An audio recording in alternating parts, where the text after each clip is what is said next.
Hello, my awesome project managers. How you doing? I hope you're doing well. Welcome to 80% expectancy.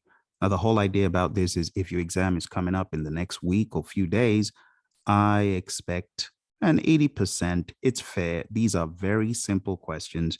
This is only testing you majorly on the process piece. This is not about the business or the people. So this is going to go pretty quick. We are going to be literally flying through these questions. Okay. So this is one of those where I ask you to choose the best option very quickly, hit the pause button if you need more time, and then we'll move on. Are you ready? Here's the first question. A project manager is working on a university student welfare endeavor, soon to become a full project. The business case has been completed. What should the project manager do next? Hit the pause button. Think about it. I will reveal the answer. So hit the pause button. 3, 2, 1. The answer to this is option D. The reason is you got to do the benefits management plan before the charter. If you are here doing the business case, then you've already done the needs assessment. Open page 30 in the PMP guide to get more information. All right. So if the business case has been completed, the next best thing to do is the benefits management plan. In fact, you can go back and forth between these two. And then the charter is developed. All right, let's go to our next one. The construction of metro rail to connect two major European cities is underway. The in-depth plan is already established and signed off for this project, and you have finalized all planning documents, subsidiary plans, and baselines. What should you do next? I will reveal the answer. 3, 2, 1. The answer to this is option D, because everything else has already been done. Think about it. If you're doing the subsidiary plans and finalizing, that means you've already done the project charter. And it said you have finalized all planning documents. So things like the risk register are obviously done and the stakeholder register is done. All right. Make sure you're keeping count and let me know if you were able to get an 80%. Let's go to the next one. You're working for a project to improve innovation procurement in the health sector through extended exchange of knowledge. The work packages are decomposed and the scope baseline is complete. What should you do next? All right, hit the pause button. 3, 2, and 1. The answer to this is C. It's the best option. You cannot identify all the risks if you have not developed the project schedule. Think about it. It said the work packages are decomposed and the scope baseline is complete. Well, what does that mean? They say the scope baseline is complete. That means you are done with Create WBS. That means you had to have defined the project scope before that. And like I said, you need to do work on the schedule and work on other stuff before you can say you've identified all the risks or before you say, I am going to do that. Let's go to our next one. Your company is working under a master services agreement, that's what MSA means, with an option for variable scope. You're working on a web design project where the clients often want to add additional features to the original request during the sprints. Deliverables are being sent incrementally. What should you do to manage this? I will reveal the answer. 3, 2, and 1. The best option to this question, my friends, is not A. It's not A because that would not be a smart thing to do. Consolidating everything into one single delivery and doing it predictively doesn't make sense. Hey, we already have problems with them asking for additional features during sprints. Now, if you know the word sprint is associated with Agile, then you know doing things after committing to do certain work within a time box is really not the best way to go because it throws the team off. So A is out of the question. B says, continue making adjustments in the middle of the sprints. This is normal. No, this is not normal. This is not what we desire in a world of Agile. Once we have committed to what to do in the sprint and we are airborne, you dare not open up that cabin. So asking for additional things is not normal. Could it happen? Yes, but it's not normal. So it's not B. Let's take a look at option D, discontinue sprint reviews. Well, if we discontinue sprint reviews, we're in trouble. If we discontinue incremental delivery, then we're going to have even more problems, because if we deliver a final solution without those incremental reviews, we're in even bigger trouble. So it's definitely not D. The best option is C, seek client and product owner input in sprint planning and refinement. There's absolutely nothing wrong in that. It might seem a little bit different from what you would expect, but there's nothing wrong in calling stakeholders and clients to meetings as needed for obvious reasons in this case. All right, let's move on. The construction of Metro Rail to connect two major European cities is underway due to the wars ongoing and the FP-EPA contract signed. You have completed scope, schedule, and cost rebaselining activities. What should you do next? All right, 3, 2, and 1. All right, I will reveal the answer, so hit the pause button if you need more time. Well, A, stakeholder register has already been done. Remember, it said re-baselining. So that means this is your second go round of planning, putting baselines and plans together. Okay, so it's not A. B says determine the original schedules and budgets. No, that's already been done. That was the original baseline. This is a re-baseline. So it wouldn't make sense to say go back to determine the original. We already know what that is. So it's down to C and D. Assumptions log is created with the team. Well, that happened during initiating. So the best answer is D. Updates to the project management plan, because everything else has already been done. All right. I hope you're finding these questions to be useful and valuable to reassure you that you are ready for the exam, especially if yours is coming up pretty soon. Now, for those of you who are wavering on some of the questions, you need to go on down to our website, Praizion.com, and you need to check out some of the courses we've got available. For example, we've got the agileprinciple.com coming up very shortly. I would also advise you to check out hpmexam.com for the more hybrid stuff. Let's go to our next question. You have encountered a huge impact and probability risk on your project. You've encountered a huge impact and probability risk on your project that falls within your stated authority and capacity. PMO has given you a few options. Which one would you choose? Go ahead, hit the pause button.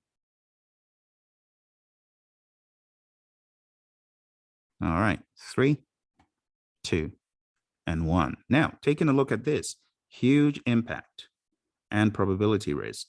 This is not one you just want to roll over and say, you know what, let's just keep an eye on it. So watch list is docile. That's doing nothing, right? That's just saying, okay, we accept it. Workaround is saying, well, we're not even going to think about it. When we get there, we'll deal with it. We'll think off the cuff. That's not good. So it's not B. This is huge impact and probability. You should, as a good PM, do something about it. You cannot say escalate because it says falls within your stated authority and capability, which means you can do something about it. PMO has given you a few options. So that's just noise. The bottom line is, what would you do? Which one would be the best for you to do? Would you rather just mitigate? Because remember, mitigate is reduction of probability and or impact, right? If you had an option to mitigate or avoid this risk, which one would you choose? You would choose avoid because that is the best option. And this is how the exam is played. Mitigation is weaker. You want to choose the best, avoidance. So what is an example of avoidance? Actions could be removing the cause of a threat, extending the schedule, doing a whole bunch of things. But whatever the case, avoidance is the best option. All right, let's move on. And I foolishly showed you the answer to that one, so you get this one for free. I'll let you read it, and I'll let you figure out why the answer is what it is. All right, so let's go to the next one. Have fun with that, but let's move on. Descriptive terms such as very high, high, medium, low, and very low, or numeric values were used for creating the format of a probability and impact matrix. What should the project manager do next after deciding upon the format of this matrix? So think about it. Where do you do that? 3, 2, and 1. Okay, so taking a look at the options we've got, this is really just saying in plan risk management, you did all this stuff. What should you do after plan risk management? It's not this because we've already done A. B, plan how to respond to the risk. Well, we haven't even identified them. D, do a risk analysis is a bit premature here because we need to identify the risks once we have finished planning. This, deciding the format of the matrix, is done in planning. So the best answer is C. All right. Okay, let's move on to the next question. Okay, so same question. In which process would you usually score risks using the matrix described? Again, if you need more time, hit the pause button. I will reveal the answer in 3, 2, 1. The best answer to this, my friends, is option D. And it's because qualitative risk analysis is where the risks are scored. You can read page 425 for clarity, but a number of things happen in qualitative risk analysis. We prioritize the risks, we rank them, if you will, and we also categorize them. Be aware of these things for your exam, which is why I often recommend reading the 6th edition. It has a more robust coverage, and the PMI does not negate this because you find this in Standards Plus, so it is an important component to be aware of. You have assigned some risk response actions to risk owners outside the immediate project team. Many of these risk owners have other competing demands. Which tool and technique would you use to ensure responses are implemented? Again, hit that pause button. Hey, don't fly through. 3, 2, and 1. The best answer to this, my friends, is not option A. It says, which tool and technique? So think about it, to ensure responses are implemented. It's not C, stakeholder matrix, and it's not D, risk audits. This is just one that you need to know is influencing. So interpersonal and team skills that are used for this include influencing, because you need to influence people to take action. Next question. Your team has overcome a huge risk and you need to ensure this risk is gone once and for all. In which process is risk reassessment used as part of a tool and technique? Okay.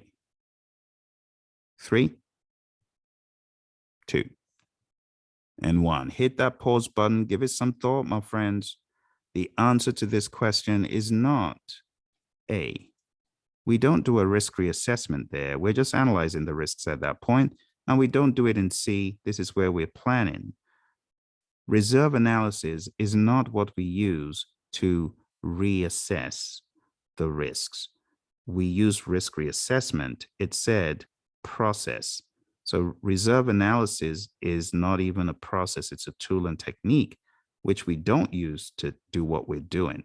The best answer as far as the process is monitor risks. That's where we do our risk reassessment. Go on down to PMBOK Guide, page 457. And that concludes our review for today, my friends. Did you get an 80%? I really hope you did, because that assures me that you understand how to navigate these intermediate process questions. I wouldn't say they're insurmountably difficult. There might have been a few gotcha ones, but for the most part, I expect that out of 11, I hope you got at least 9 or 10. All right. Let me know how you did. If you're getting ready for the exam and you're looking for tune-up, you need to go on down to the website, agileprinciple.com. Don't forget, you should also go on down to the website known as hpmexam.com. So if you want to be part of a full-blown Agile training where we cover every single part, predictive, Agile, hybrid, just go on down to the website, it's hpmexam.com, and you can sign up for our very next one. Again, these courses are going at a steal. This one, if you're in early, you can get it for just $199. And like I said, it covers everything you need to get you in shipshape. But some people need more agile help than others. And that's why I also recommend the agileprinciple.com. Perhaps attend both of them if you feel shaky during your exam prep. All right. You take care, my friends. Don't forget to hit like, subscribe, and share with your friends. Bye for now.